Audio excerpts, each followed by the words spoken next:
seriously now. Hi, welcome to the Academy Podcast, Plato's Republic, episode 11. Correct. My name is Austin Parenti. My name's Aaron Mejias. We're so excited you're here. We also just wanted to give a big shout out, a big happy birthday to Stephanie, our good friend Stephanie. So, Happy birthday, Stephanie. Happy birthday, Stephanie. So everybody, we are in our last two sections of this book, our last episode on Plato's Republic. Last episode of the podcast. No.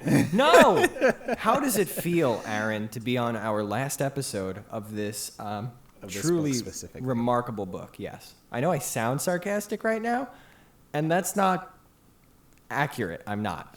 Tell me truly, how do you feel? Yeah, so my answer is going to be a little pretentious, and I don't mean it that way at all, but this is actually the fifth time that I've worked through Plato's Republic. And the reason why I bring that up is to say that you're smarter than us. Yes. Yes, that's true. That's why I have a podcast. Right. Right. No, that's obviously not true. The thing is that I found that once again I'm learning more. Mm-hmm. You know, and it's great because it's kind of like I've never bothered to take a deep dive into the original Greek.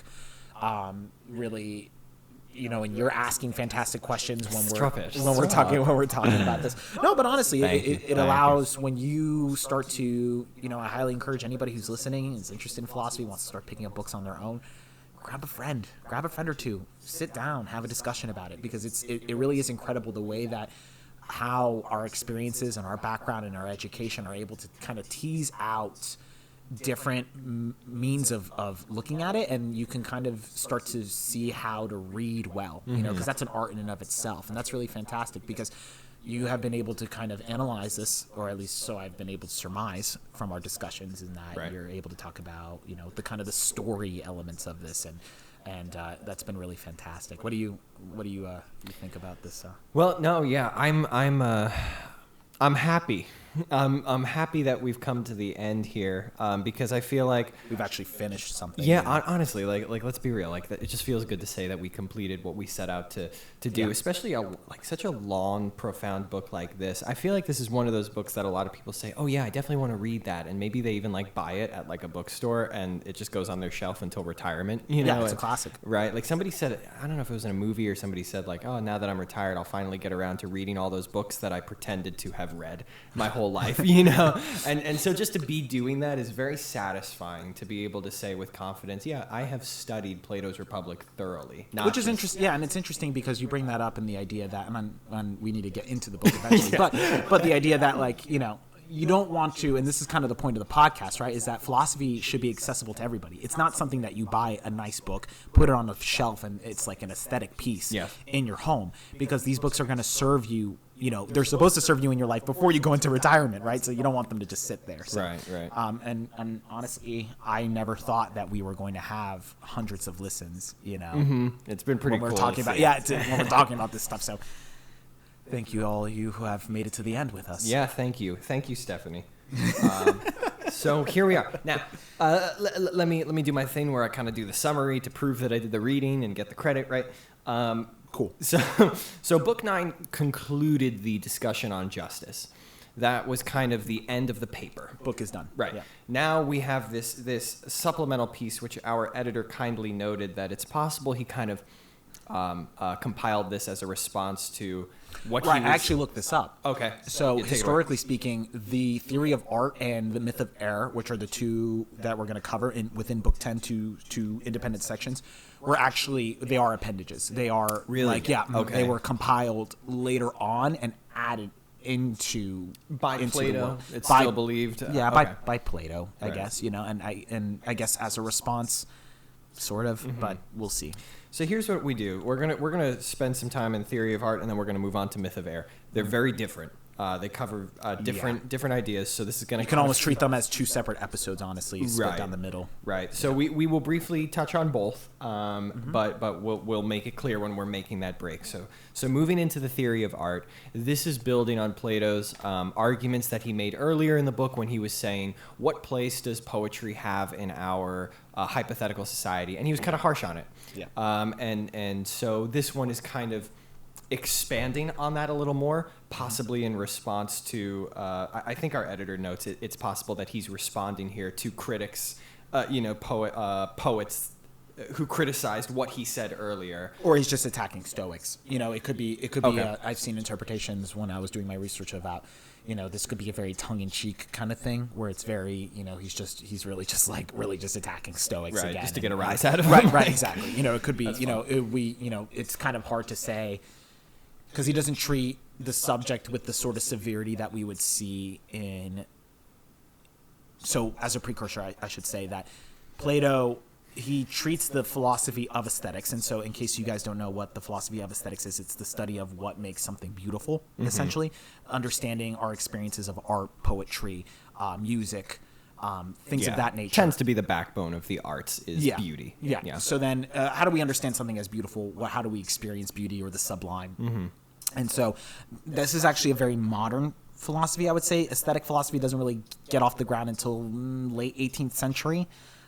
Somebody can smack me over the head about that because obviously he's talking about it here, but it doesn't become mainstream. Well, yeah, it doesn't become a major body of philosophical work until much later on. I mean, even our editor, when he was like noting who other people agreed with him, he brings up Tolstoy. Yeah, Tolstoy. I'm like, wow, you just jumped like 2,000 years. Right, Like, right. I mean, Aristotle does develop a very understanding aesthetic theory, but he also wrote Poetics, right. that short little pack. Essentially, it's like a packet.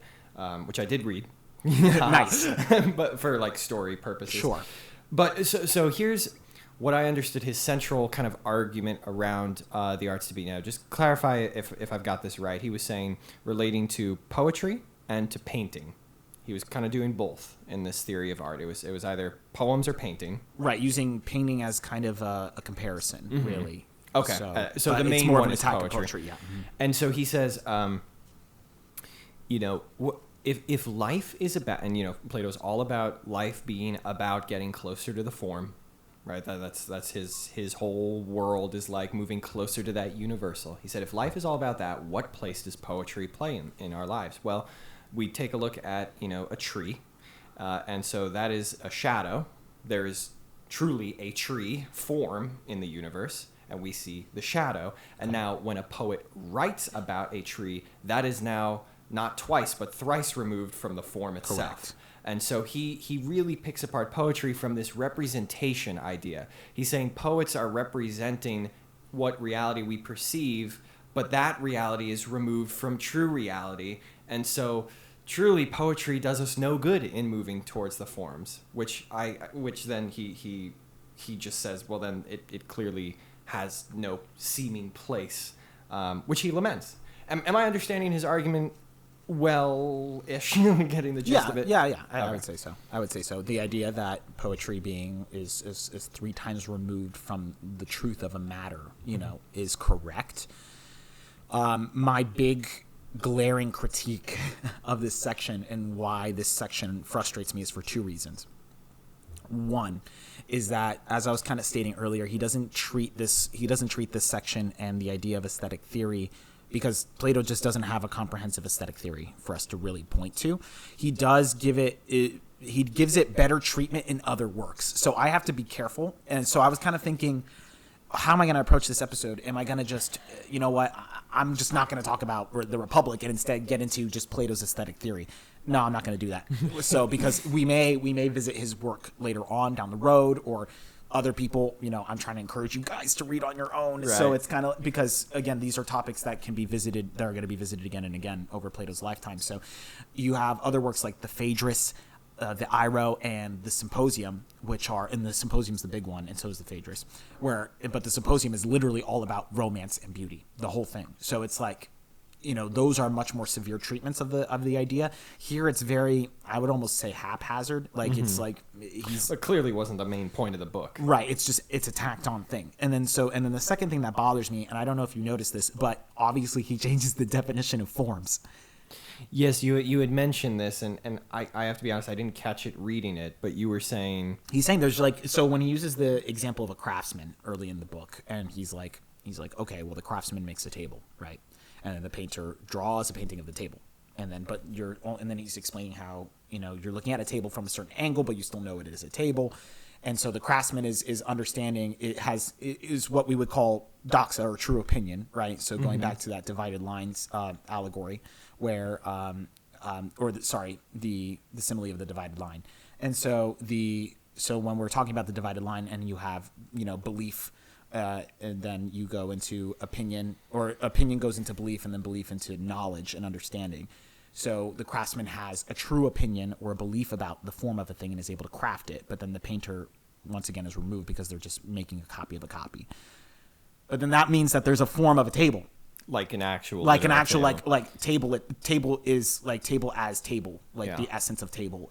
But that was not the definition of forms that I had laid out in an earlier episode, where we're talking about things in flux, right? Because when I would say, if I said table, right, it would be that's not in flux. That is just table. There's nothing to be argued. Whereas if I said justice or beauty would be more apt in this sense. So if I said beauty, obviously I'd say, well, this thing is beautiful or is not beautiful, in varying degrees, and it just simply possesses the essence of that which is beautiful, and therefore beauty has a form. So is there a form of every single object ever, like the true essence of that thing? Yeah. I mean, Plato didn't have a concept of a computer or a microphone or of a podcast, so now are there just like forms of those things too?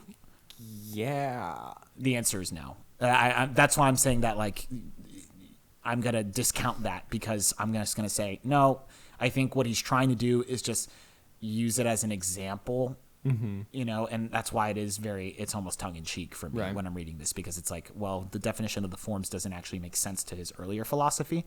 So I would just say he's just speaking, in a very just trying to set an example. Like so much casual. Yeah, just casual, Okay. more metaphorically. Sure.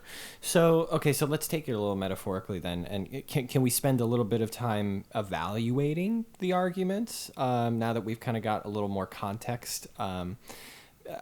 Because I'll tell you that, like, I couldn't read this without evaluating, because poetry is what it was called then. Now screenwriting and storytelling through film, for me, is kind of the new version of this. So it's hard for me to read this and not be like, I wonder. Yeah, I think there are two main things that I would take from this, and unfortunately there may be people out there that want me to really dive deep into the aesthetic theory and get into, well, the Greek word is mimesis, right? So what is, how the varying interpretation, interpretations of the Greek word of mimesis, and what does that mean to imitate? There's a whole section that I was reading about how, I read probably about 20 pages about how there are differing interpretations of that word. So, but we're not going to get into that, unfortunately, because we're just going to make a clean break between and theory of art. So the two things that I would take away are this. One is, if you turn to your section where he talks about the flute and how, he was talking about the painting originally. And so he basically says, okay, well, the things that you paint or the poems are just copies of copies, right? So like a mirror, he says, you turn a mirror around. It doesn't take much thought to just turn a mirror and then be able to reflect all things. However, he does say that, God creates everything. Like, imagine a being that creates everything, and that is perfect in its understanding, and that's where we get all of our understanding from, is this being that has created all things for us. So we'll follow that. And so we'll talk about how he uses the example of the flute or the bridle. And he says that, and what he says is that the person who uses it has a complete understanding of the thing, okay, and then the person who makes it has a understanding of the thing and how it should be, and then somebody who just paints it or writes a poem about it is obviously removed once again. So that obviously flips the metaphor. So instead of just talking about the God and then the craftsman and then the painter, he's now saying, okay, so like you play piano, right? So like, let's say if you're playing a piano, and then you would say, okay, this is a really good piano because I know what a piano should sound like. I know how this should go, versus, so an actual piano versus a keyboard, or however you want to break it down. And then the person who is the craftsman making the piano for? He's not making the piano for the piano. He's making it for the user. Pianist, so the pianist has a firmer understanding of what a piano really is, and then the craftsman is removed from that, but has an understanding of it. And then somebody who's painting a piano, it's like not an actual piano. Right. So then, what is the importance of that? Why do I bring that up? Because in ancient Greek myth, Athena would be the user. She was the goddess of crafting, of craftsmanship. And so she was understood as being the one who would actually use those things. And then the craftsman would then make. And then, so basically what he's saying is that he's kind of doubling down on the metaphor. So hold on, let me get into this right here. So the carpenter works with eyes aiming towards the form, but he doesn't have his eyes on the form. And so you have user, maker, imitator, and then it's intriguing because it invokes the idea of Athena. And then so I'm just going to read right here. The couch and table making carpenter practices a trade whose patron is Athena, while myths known to Plato depict her as the original user of both flute and bridle. If these associations stand up under scrutiny, they put the imitator at the opposite pole from a god. Right. Thus rendering the products of imitation not only lowly nothings, but malevolently profane, even blasphemous. See, like, yes, that makes sense. My problem with the whole thing is that I think the term, like, to use imitator as a synonym for an artist is like, that is so not comprehensive of what artists are.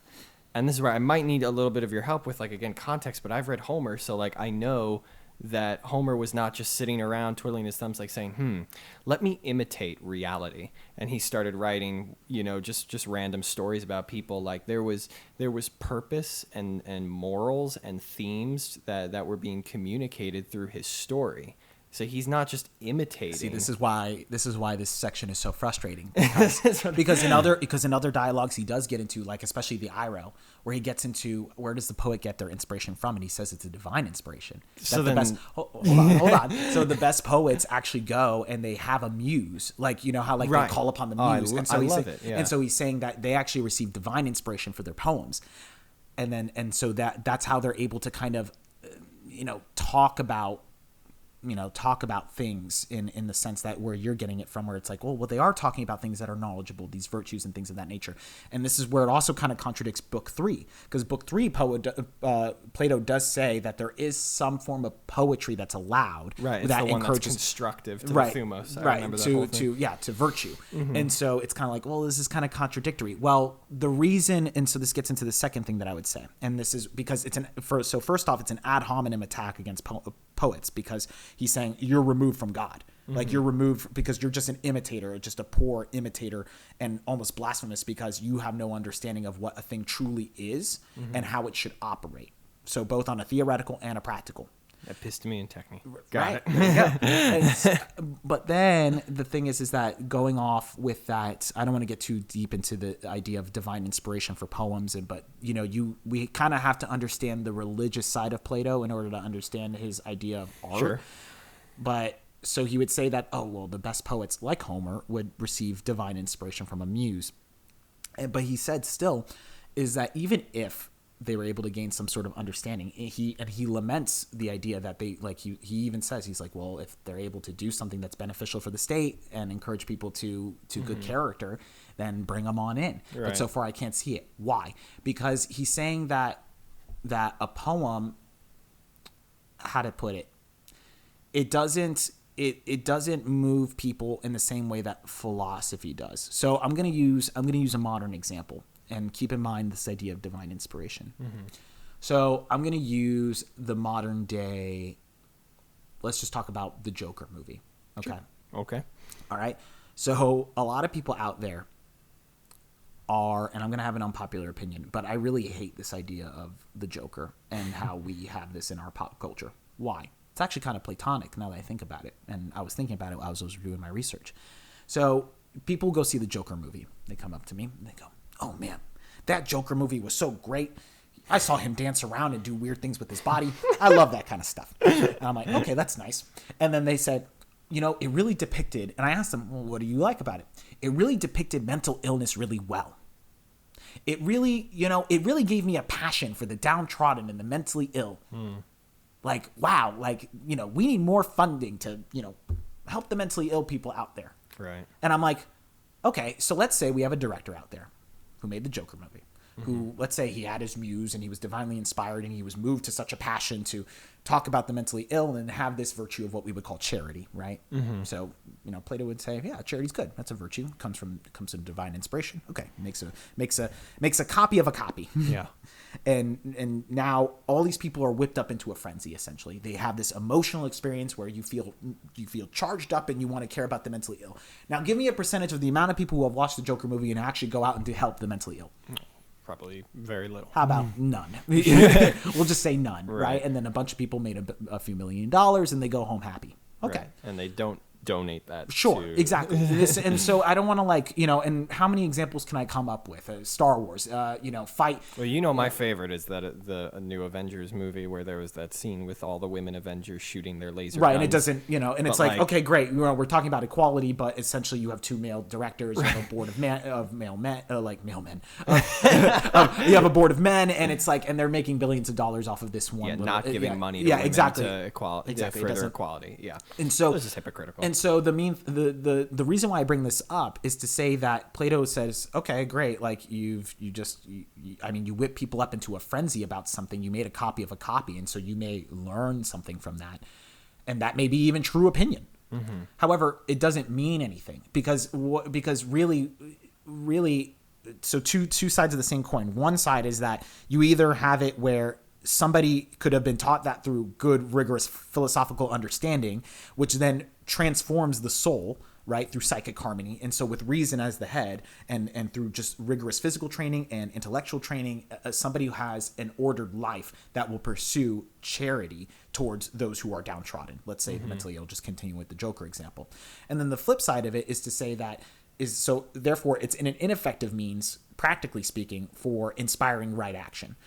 The other flip side of it is that somebody may come out of the Joker movie just completely like, oh my gosh, the capitalist pigs, I'm going to shoot a talk show host or whatever, and it's like you're whipping up people's passions. You're getting people into a frenzy and it does no good like that. So now you're emotionally disordered and it really does nothing for you. And so people who kind of seek out those kinds of consumptions that get people riled up and angry. I mean, how many times have we seen examples of that, today, with modern cinema, or it could be poetry, theatrics, just anything. I mean, look at like an older example would be the debut of Stravinsky's Rite of Spring. There were riots in the streets when the Rite of Spring came out because, once again, it's one of those emotional things that it's like he may have been divinely inspired by a muse, but when you're elevated to that height, it's like you're possessed. It's like, oh my gosh, like I'm having all this inspiration. And I mean, that's why probably the greatest artists are people who are, a little crazy.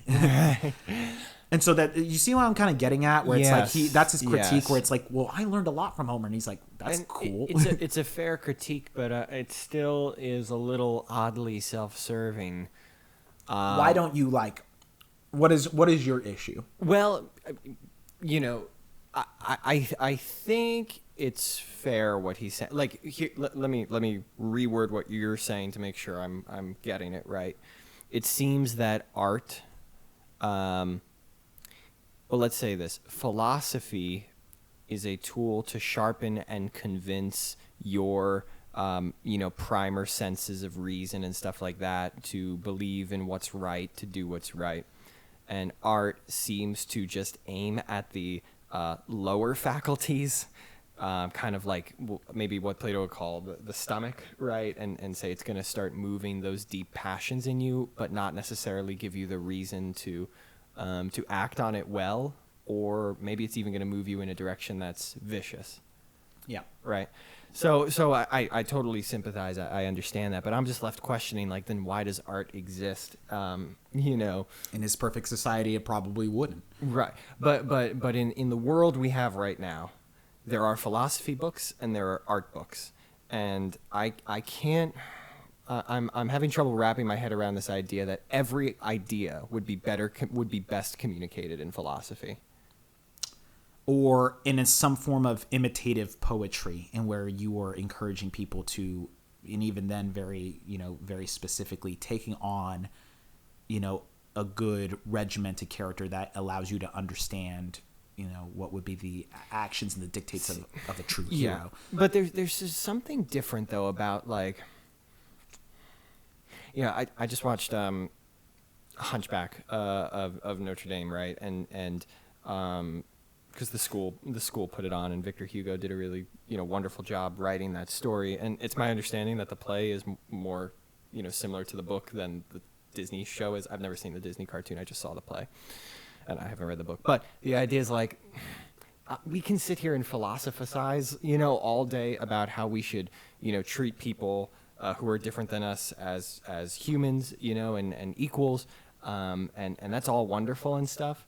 But when it comes to the will, actually acting on what you believe, I think you need a little bit of stomach. You need a little bit of that deep. Well, that's the whole point, right? Is that, remember, you got to think back about education in the Republic, and then where he's talking about how you learn, you're not taught philosophy at a young age. You're taught how to act. You're given military training. You're given this idea of civic honor and duty to your fellow countrymen above all else, before you're ever taught how to question and reason through things, and not until you're in your 30s or late 20s. Right. I understand, but what I'm saying is that you can sit there with the kid and tell him to treat people as equals, and then you can show him through a play the devastation, and you can visualize how horrible it is when somebody is mistreated who didn't deserve it. And I feel like the image sticks in your brain more and changes your heart and moves you in a way that the philosophy, I think they need to be companions. I just can't. I'm not convinced that there's no place for the art to I think it's I don't know help me. Yeah, you're allowed, first off, I would say you're allowed to disagree with Plato. Secondly, the thing is that if someone could easily counter your point by saying that, I don't want to say easily as if I'm like discounting you. I'm just saying that they could say that, well, why would you need a show? It's Postman, right? It's kind of like Postman, right? Where you're like, it's like people may argue against Postman where, I'm sorry to the listener, we're way off the reservation, but just allow me to say, in our amusing ourselves to death, he's like, TV is nothing but just, filler. It's nothing just entertainment. Schlock. Yeah, exactly. But somebody could say, oh, but I could watch a history documentary on TV and I can learn something. And then Postman's like, yeah, you could, but it's still just entertainment. It's not as good as a book. And then you would agree with that, right? I think you agree with Postman. Absolutely. So then it's the same. I could use the same argument. It's like, well, I could watch Schindler's List and be horrified by the Holocaust. And it's like, yeah, you could. Or I could actually just show you real injustice that goes on in the world today, like with your own eyes, and then wouldn't that be more real? Why would I need to put a filter on something that makes you removed from reality? And let me read a quote really quick. We're like, this is very interesting to me. I'm glad that we're having this little spat. But So Plato's emphasis on character already predisposes him not to find philosophical worth in literature. A character speaks from a single point of view, brings several characters together representing several idiosyncratic perspectives on the world, and the very idea of deriving a general statement from the work becomes impossible. That's from the Laws. This situation is, as it were, the dramatic corollary to a general principle in mimesis, which is imitation, that it represents plurality or multiplicity and is so forever indeterminate and undeterminable. So once again, things being in flux, things contradicting themselves, again, just cheap imitation. So not only is it stopping you from the practical side of something, but also from a full understanding of, the theoretical knowledge behind the thing itself, that informs us, right? Sorry. 1 second. Aristotle notably bases his own laudatory appraisal of tragedy on the premise that tragedy imitates not people, but actions. So this is where you're kind of getting at, but I can still teach somebody. And he says, yes, but from his privileging of plot over character, Aristotle goes on to find general statements in poetry, philosophical ones. However, in the process, he implicitly concedes that a poetic mimesis were indeed the mimesis of characters, it may indeed not issue in statements of epistemic merit. So meaning to say that, you may be in line more with Aristotle, where Aristotle says, and this is probably also what Plato was saying, and Aristotle was able to just refine it, perhaps. I'm not sure. But, if you're imitating ideas, if you're imitating actions and not people, there may be an epistemological merit to it. There's a teaching end to it that could be had. However, if you're imitating characters, which is what the Greek tragedies did specifically, then it's like because you got to remember Plato's not interacting with the media that we're interacting with today. Sure. Right. But even today, I could still say, so you could still bring this to today. It's like if you're imitating, like again, the Joker movie, if you're just imitating a character that's made up, there's nothing to be gained from that. Because it's just going to confuse the audience. There's nothing to be had there. And then to also pull from another quote, he says, Plato, exerts himself to show that poetry represents or presents false representations of virtue, like I was saying, often drawn from popular opinion about morality. Again, Plato hates democracy, right? So there you go. And that just because of their falseness, those images nourish irrational motives until all but the finest souls in the audience lose control over themselves. Yeah, that's pretty dramatic, but I get it. Yeah, yeah, and I understand. We have seen that. Still, I don't know. It's because yeah. I still just get the sense like too harsh. Yes, and I'm trying to think of how to articulate what. Maybe I'm just articulating a feeling. Maybe I just don't like it, and that doesn't mean that it's not true. You know what I think of, though? How freaky. Think about the cave, right? And you being chained in the cave. Yeah. You're sitting in a movie theater, and the projector is casting shadows on a wall. Right? Yeah. Just saying. That is kind of freaky. The image fits. But what about this? I mean, I know it's not core poetry what he was doing there, but the allegory of the cave is an allegory.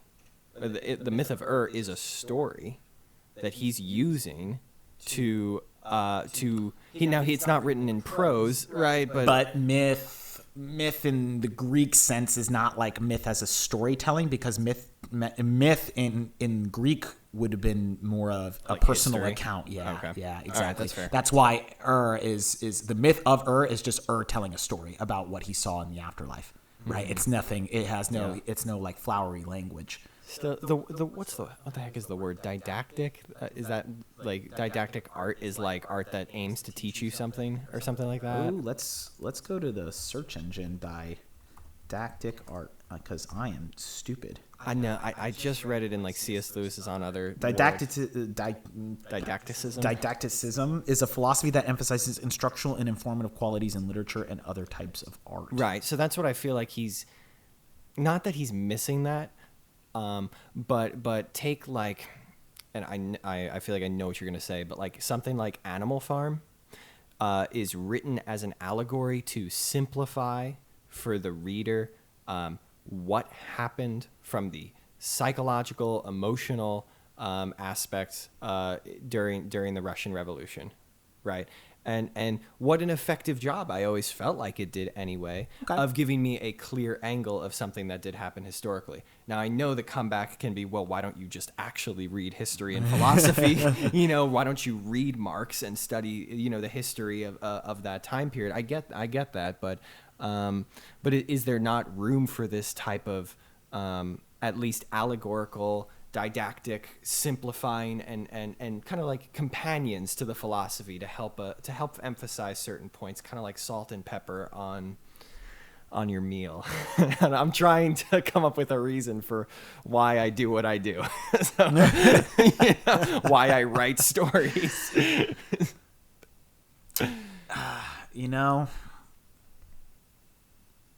I don't have an answer for you. I mean, here's the thing. Unfortunately, we can't have Plato be something he's not. No, I mean, yeah, and I'm not trying to. But even if I'm looking at didactic works, they're instructionals, like they're instructional manuals essentially for like learning horsemanship and archery and things of that nature. They're not like expressive people. Heroism though in like fantasy type story that tries to instruct, what are the common virtues that should be held of, young men. Like, or you could just learn virtue. I see what I'm see. I know, like, that's always the comeback, but the reality is that humans are drawn to story, and there's no way around that. Nope, stop you there.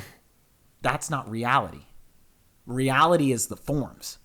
Reality is true knowledge and understanding of that which is divine, immutable, and immortal. So, okay, fair. I concede. But in this shadow existence, but you don't want to cave to that existence. That's good. Yeah. Okay, I don't want to cave to that. The whole point is transcendence. Yet story and images just pierce our boundaries, our defenses, right? They convict us so much faster. I'm really speaking broadly here. I know some people might actually be convicted and challenged more quickly by just straight up rational discourse. But I think of like Les Mis and the opening of that story. Now, hold on. Just the idea of seeing what Valjean receives is such a piercing moment for many people. No matter how many times they've read some sort of philosophy on grace, or they've read Hannah Arendt's on forgiveness. So my thinking is, in terms of I'm not talking about philosophy and what should be. I'm talking about communication and how ideas are most almost like rhetoric. That's kind of what I'm. Yeah, we're getting into the ethics of rhetoric, right? So the thing is that, and maybe we can do a book on this, right? I think obviously this is stirring something within you. But here's the thing: is that Plato? What kind of people do you want to produce in a society, right? Through your education, virtuous. Okay, right. Yeah. So here's the thing: is that Plato doesn't want impassioned people, like where the image, like it may, you know what? I'll grant you it. It may be that you can have people chained up in the cave and you can show them the best shadows ever. It could be but honestly, you could honestly just show them shadows of knights defeating dragons and saving maidens, and then you will have a society in which you have this chivalric understanding of doing well and doing good and looking after the downtrodden and all those things that we're talking about. But they would still just be shadows. It would still just be shadows that are impassioning people in moments when they're experiencing these things and exposed to them. Whereas we want people that, regardless of whatever circumstance may happen to you, because here's the thing: impassioned people who are informed by stories and consumption of media or multimedia platforms, I should say, are, I could even argue, are not people that are going to be able to weather the storm of life as it is, right? And so what we're focused on creating are people that are less emotionally impassioned, for sure, and have, like we would say, psychic harmony, right, with reason as the head, that are leading the passions, right? You want to have that passion, but only in spurts, in certain directions, as controlled by reason, and then both of those elements working together to control the appetites. So with that being said, I don't want to produce impassioned people. I don't want to produce people that are going based off of stories that pierce the heart, so to speak, like Les Mis or whatever it may be. I want people that are deeply instructed in the way that they should go, always. And so that's why. Then you're saying what Plato is saying is that story or art cannot aid in instructing people in the way they he's should saying go. that what I would say is, because I'm I really wish that we had like an expert to bring on and like really interview about this. And I think honestly this is my lacking is starting to show.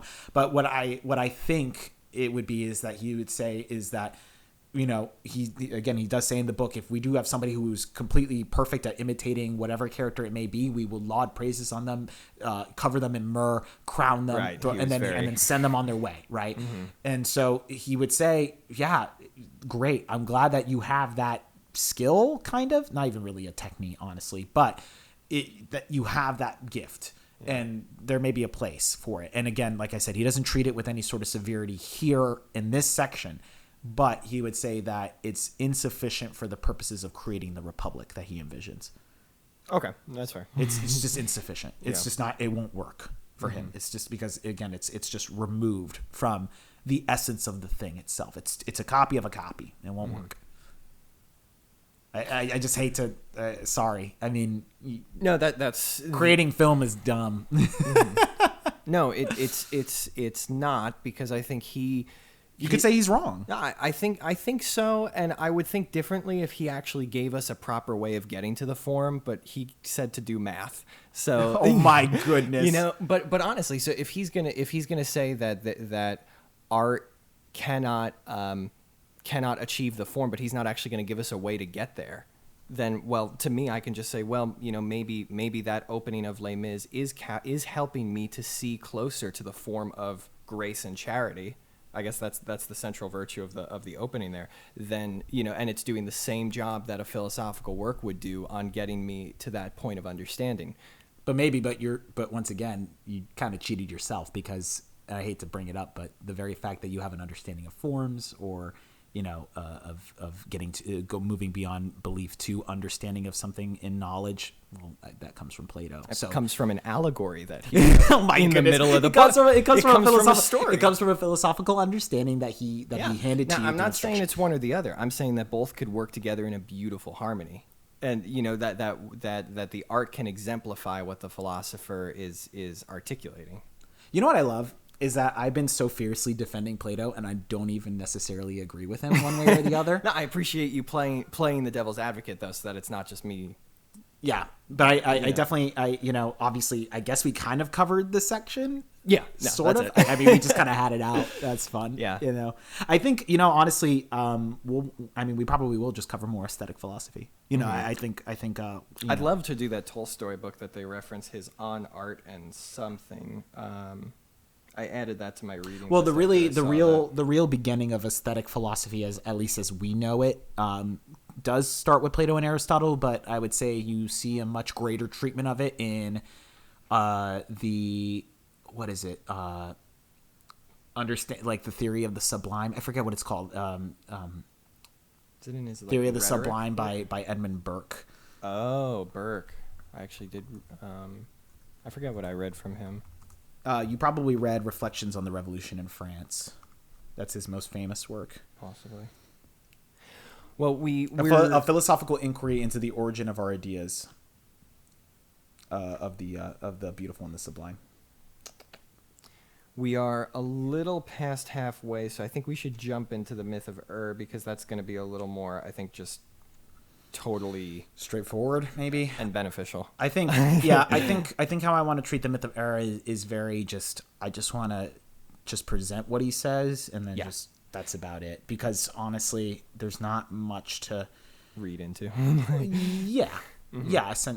So if you want to go ahead and start it off, or well, I would try to, but honestly, so he tells us the story about a guy who supposedly died for a bit and actually got to tour what the afterlife looks like, and then comes back. And it was funny because I was literally reading this section from the Aeneid and Dante's Inferno at the same time, which is the worst idea ever. But just seeing so I'm very my mind is all over the place with these afterlife accounts and these journeys to the underworld. So I honestly don't even remember what specifically happened here. I remember that there was a fork in the road, and that some people go to heaven for 1,000 years and some people go to hell for 1,000 years. Journey. Yeah, and then they return for a reincarnation. Yes. That they get to select what they are, what animal and what lifestyle they have. Yes, correct.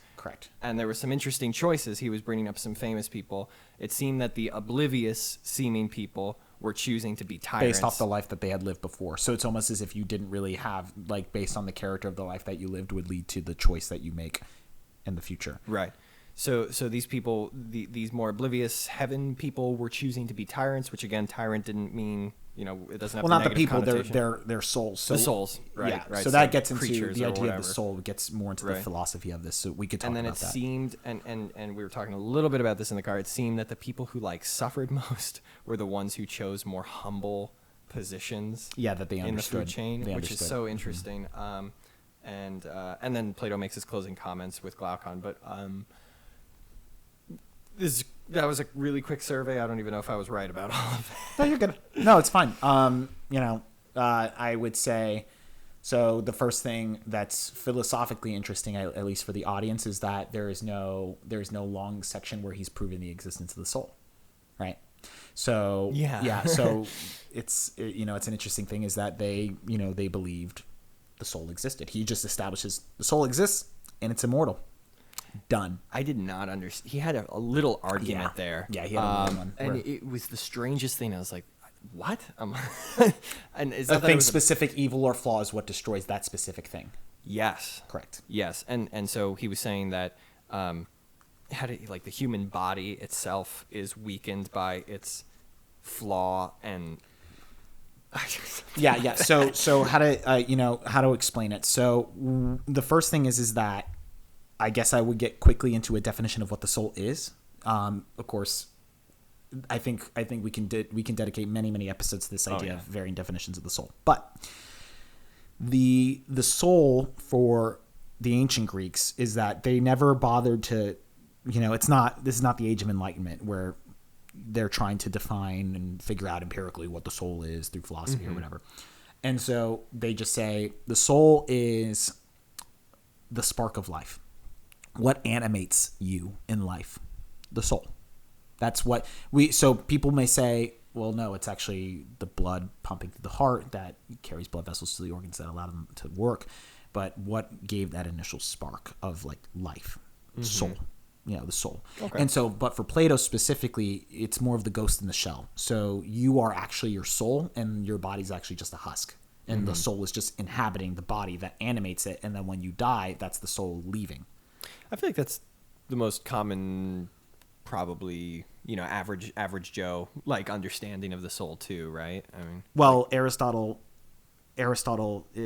talks more about embodied soul. So like your soul, your actual being, like everything that you are is your soul. He's so tangible. It's so funny. Yeah, it's so yeah. So we don't, again, I don't want to get too deep into it, but I'll just leave it there. So there you go. That's the soul. So it exists, but the way he says it's immortal is because he says, okay, so when you experience a physical ailment, does that hurt the soul? So like if you get sick or if you are injured, that hurts your body. It doesn't hurt the soul, the thing that animates you, that life thing. However, what does? Cowardice, living justly, going back to that tripartite soul, that mars the soul. You can tell because of the way that the character is of the person, who they are. Yes, but does living cowardly does that actually kill the soul? Obviously not, because once again we're going back to the forms. So those things that are immutable, unchangeable, immortal, this understanding of justice as justice or goodness as goodness, truth as truth, beauty as beauty. Those forms, that's what hurts or benefits the soul. So therefore the soul is immortal. See what I mean? You see the logical connection. So obviously the thing that benefits or hurts the soul are things that are existing in the realm of the divine, of true knowledge. And so therefore the soul is one with that plane of existence and not in this one.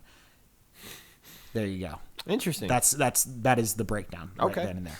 And so then he describes what and now this myth of error was one that he had heard and that he accepted. Supposedly. And it seems when Socrates presents it, he's like, this is what I kind of subscribe to as of now, right? That's fair to say this is kind of his world. Yeah, he says the soul, like you said, goes up. And depending on the life that they live, they either have a 1,000-year journey in hell where they suffer, and then of course there are some that spend forever there, which he points out. And then there are those who go to heaven and enjoy themselves, and then they go down to the plains and they kind of meet, talk, and then they go to they have the three daughters of necessity. So you have God, the God of necessity.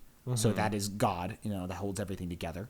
And then he kind of sets up the cosmos where you have the multiple spindles of, the 8 concentric rings that kind of move around each other. So he's kind of getting into, I don't want to enter into that because I'm sure that's a lot. Yeah, it's a lot. I'm not going to really get into it because it really what he's talking about is just the movement of the heavens of the cosmos is what he's talking about, where you see these planets moving in rotation, the stars moving in rotation.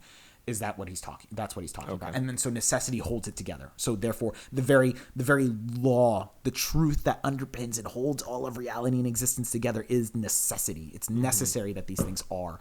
And so you have the God of necessity, and then you have the three. I think he says the three fates. Yeah, I can go check, but And so you have the past, the present, and the future.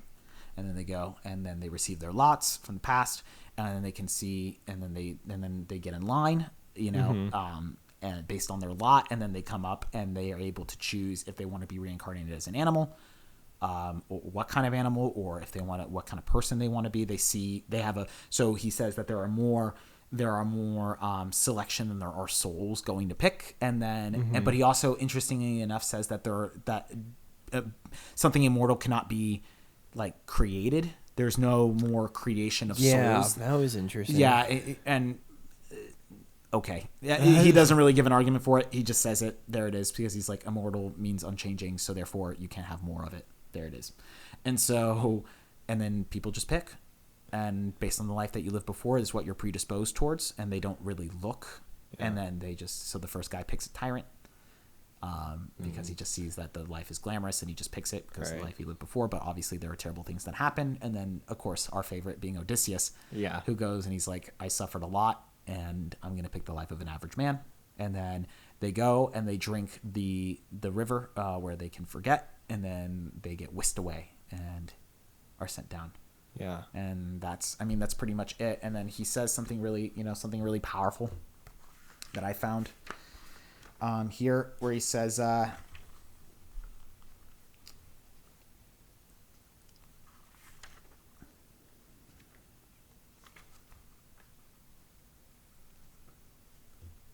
well, actually, one of the first things he says is, he was one of the souls who had come from heaven, having lived the guy who picked the tyrant. He was one of the souls who had come from heaven, having lived his previous life in a well-governed state, by having owed his goodness to habit and custom and not to philosophy. And indeed, broadly speaking, the majority of those who were caught in this way came from heaven without the discipline of suffering, while those who came from earth had suffered themselves and seen others suffer and were not so hasty in their choice. When he says earth, is he referring to hell there? Those who came from earth? Yeah. Okay. And so the idea that, because they're in the ground under the earth. Right. So, first off, kind of getting into the idea of art again. It's not about customs, right? You don't want it to be held together because that goes into the different political systems, right? To market character, right? They may be good, but it's only held together by convention and custom. You don't want that. You want people to really truly know the good and fall in love with it through philosophy. And so that is really what marks a good character, because then when push comes to shove, they won't make the right choice. And then what? So then how do you, how do they know? What really defines us? Suffering well, coming out the other end of it. And that's the thing with Odysseus, right? Mm-hmm. I think that's really beautiful. Do you have anything you wanted to say before? No, it's lovely. Yeah, it's interesting. Like I said, there's not much to be said about the myth of error. Actually, there's really not much scholarship done on it. It's just people say, yep, it's basically a telling of the afterlife to say the rewards of goodness and justice on this earth. Mm-hmm. Of an understanding of what kind of life you want to live later on, which also people can tear it apart and say, but you forget and you end up just living your own life. But that's the whole point of preserving. That's how he preserves free will in the story, where inevitably you will end up, living a life that it's up to you, essentially, or that soul forgets who he is. So you may even have the soul of Odysseus, Austin. And so, and so you'll be living and it's still, the choice is yours. However, you would then eventually pick. But then also people would say, but how can an animal live well? What does that mean? And it's like, okay, whatever. Or a rock. Wasn't there one inanimate object? I forget. But it's like, it doesn't really, you're like, what? It's just kind of weird. But that's what he's saying, is that, there's an eventual, you can live in heaven, and then for 1,000 years, and then end up just picking again. And then, what you would like, what your soul would like. Because you have to remember, your soul that's the main thing, is that your soul is independent. Mm-hmm. You are your soul, right? You're not your flesh or anything. That's just a husk that you're occupying. It's the soul that is really you, that moves. So yeah, I think I'll just read the last paragraph. Yeah, go for it, please. Yeah. That'd be a wonderful way to close. So, to end this, in a somber end it is. No. After we had a nice little fight there. And so, my dear Glaucon, his tail was preserved from perishing, and if we remember it, may well preserve us in turn, and we shall cross the river of Lethe safely, and shall not defile our souls.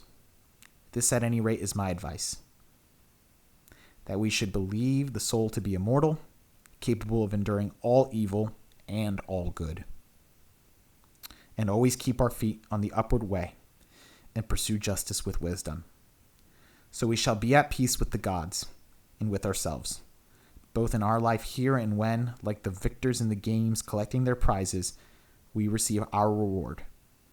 And both in this life and in the 1,000-year journey which I have described, all will be well with us. That's pretty.